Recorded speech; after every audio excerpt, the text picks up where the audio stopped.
E já que você falou que gosta de política, acompanha esse meio marqueteiro político, como é que você avalia as campanhas políticas? Aí eu não falo nem de Jacareí, mas estou falando de Brasil, até agora a gente tem a gente teve dos Estados Unidos, né?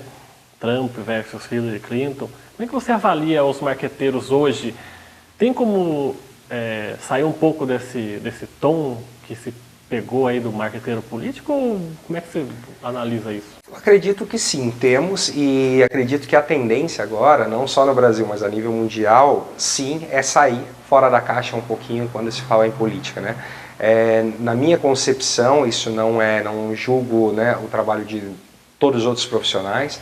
Na minha concepção, existe diversos outros horizontes a serem explorados que ainda não foram explorados, e sim nós estamos conduzindo a política de uma maneira a se juntar e fazer as diferenças entre todos, né?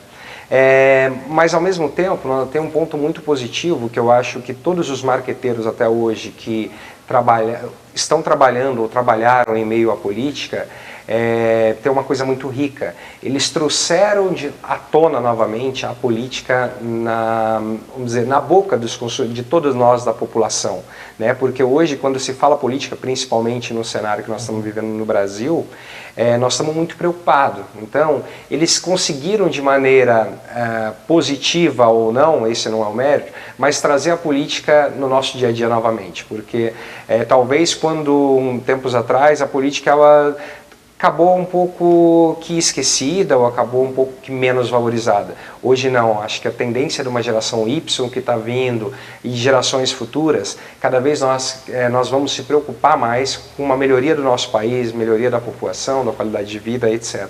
E então mudar essa forma de como dizer política, de como explicar a política, de como se vender a política, acredito que se faz necessário para acompanhar a tendência dessa nova geração e as expectativas de todos nós que somos também eleitores, etc. Nesse ranking dos 500 mais influentes, tem gente lá nessa lista que você admira, que você possa citar aqui? Gente que você conheça, seja amigo, não sei. Ali tem diversos, né? Mas eu tive o Frederic, que eu posso citar aqui, ele é CEO atualmente da Citroën do Brasil, então eu pude ter o prazer de ter trabalhado com ele também na PSA. Então antes de vir para a Chery do Brasil, eu fiquei 4 anos alocados na PSA, que é Peugeot Citroën Brasil. Então foi uma pessoa que me ensinou muito, uma pessoa muito direta, uma pessoa que tem uma cabeça muito aberta ao mundo, a novas culturas, para depois ele trazer exemplos diversos no dia a dia, para fazer o marketing e para falar um pouquinho da vida alheia. E outra pessoa que está lá, que esse é um cara fantástico, que inclusive faz parte de toda a minha formação, se chama Frederico Batalha. Ele era diretor de marketing da Peugeot do Brasil e agora é diretor comercial da Peugeot do Brasil, então toda a parte comercial agora está abaixo dele. É um cara que para mim ele foi o meu maior coach, um dos meus maiores coaches da vida até hoje, né? É uma pessoa que ele faz marketing de maneira muito objetiva, muito direta, e é uma pessoa que particularmente entende muito de números. Então quando você entende e centraliza e traduz tudo nos números, você consegue ter um controle, uma gestão muito assertiva de todo o seu negócio, de toda a sua equipe, etc. Então são duas pessoas que eu poderia citar que também fizeram parte aí, passaram pela minha carreira, além de outros diversos. Você falou que o seu objetivo agora é entrar entre os 20 melhores, mais influentes, né? O que você acha que você precisa fazer para conquistar esse seu objetivo? Primeiro, eu preciso continuar trabalhando muito forte, né? Eu acho que a lei do sucesso é o quanto você trabalha para tal. E segundo, é trabalhar de maneira muito assertiva, entendendo o que nós precisamos entregar. Uma vez que feito isso, eu acredito que nós temos grande probabilidade de estar entre os 20. Mas estar entre os 20 é uma questão de objetivo particular, etc. Isso não julga qual a minha qualificação, qual os meus resultados ou não. Ele só é um combustível a mais para cada dia acordar pensando numa maneira diferente, o que eu posso agregar de uma maneira melhor ainda para toda a companhia e para a companhia que entrega lá direto para o consumidor, que somos todos nós cidadãos. No bom sentido, você diria que é um profissional muito ambicioso na sua carreira? Sem dúvida alguma, eu sonho e sonho grande, né? Então, assim, eu leio muito, eu estudo muito e admiro muito os CEOs. Hoje, quando eu digo para uma entrevista de recurso humano ou para o próprio meu recurso humano, no qual a gente vive um coach diário, eu ainda sonho com uma presidência de uma organização, com um cargo de CEO, etc. Claramente que eu estou alcançando esse objetivo passo a passo e para chegar lá hoje eu ainda não estou preparado e isso é legal de se dizer.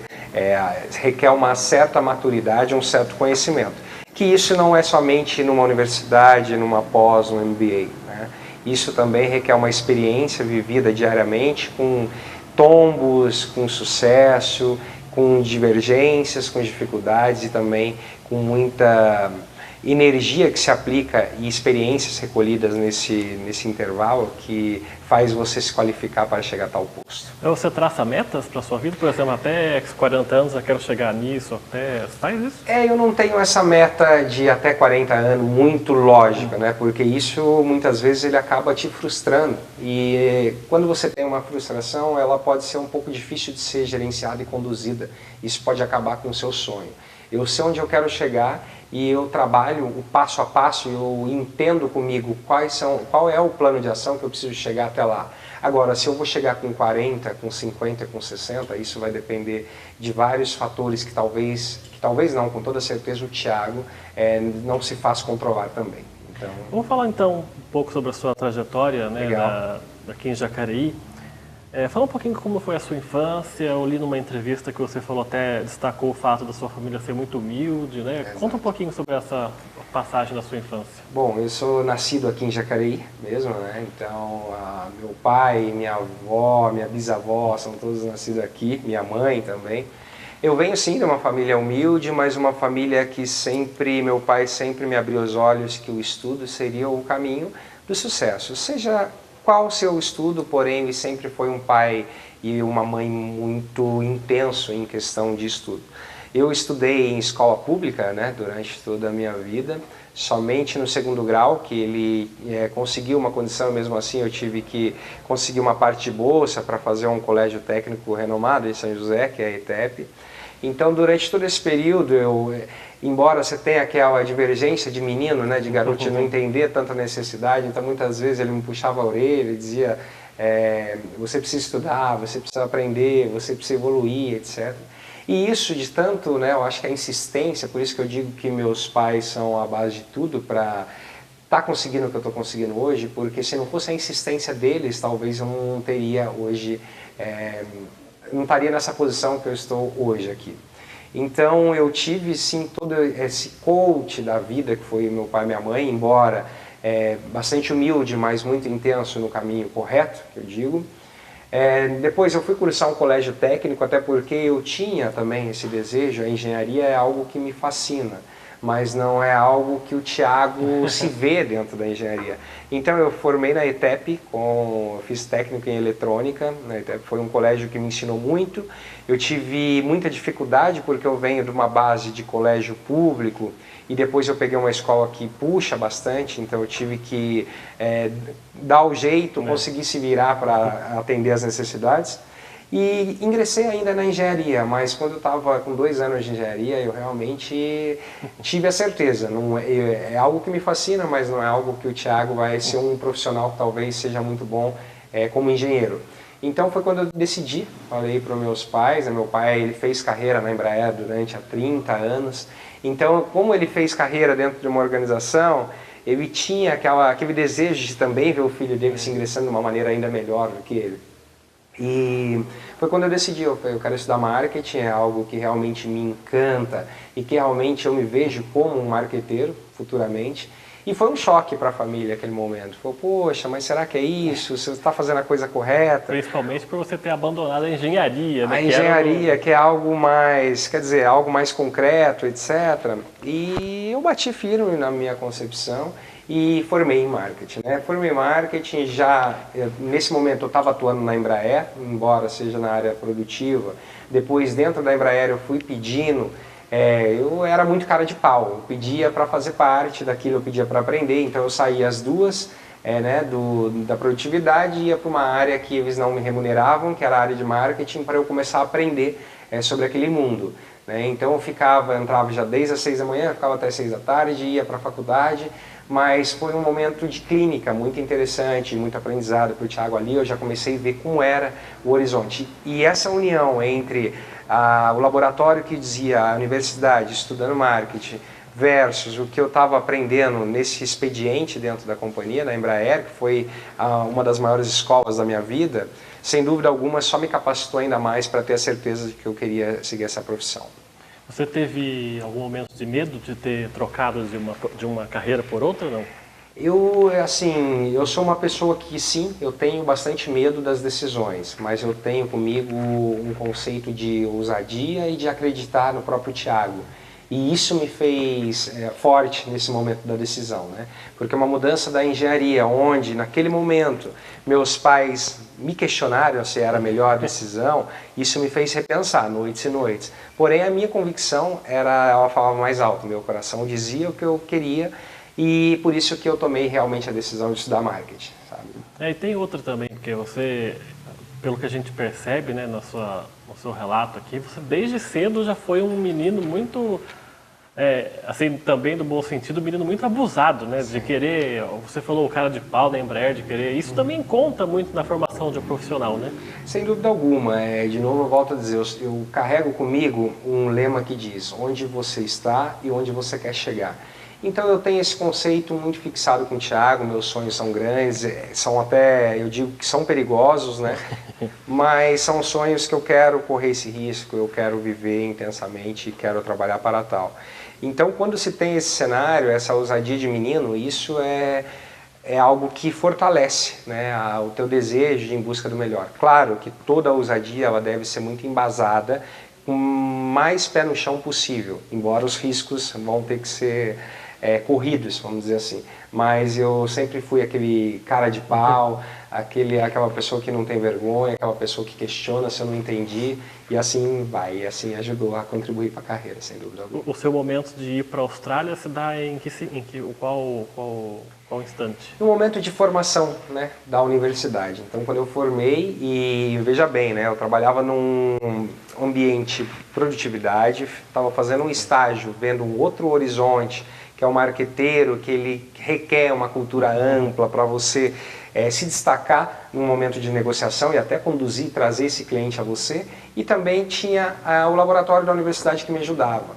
E quando eu terminei a faculdade, eu me conhecia e disse, Thiago, se você quer esse sonho que você tanto deseja, você precisa dar um stop agora, você precisa se qualificar ainda mais para depois você voltar ainda mais forte para cá. Então essa se deu a decisão, eu falei, eu preciso, e eu trabalhava com um gerente, que é o Yuri Cap Lopes, é um gerente da Embraer, que inclusive agora está retornando para a Embraer Brasil, ficou na China alocado durante 5 anos. Nesse momento ele me sentou, ele particularmente gostava muito do Thiago, ele sentou, Thiago, eu quero te indicar algumas saídas e tudo mais. E foi quando nós chegamos a uma universidade, que chama The University of Sydney, na Austrália. E essa universidade é ranqueada uma das melhores em questão de business a nível mundial. E eu fiz um teste e acabei passando. Então foi quando eu tomei essa decisão de pedir demissão de uma companhia, para meus pais novamente um choque, outro choque.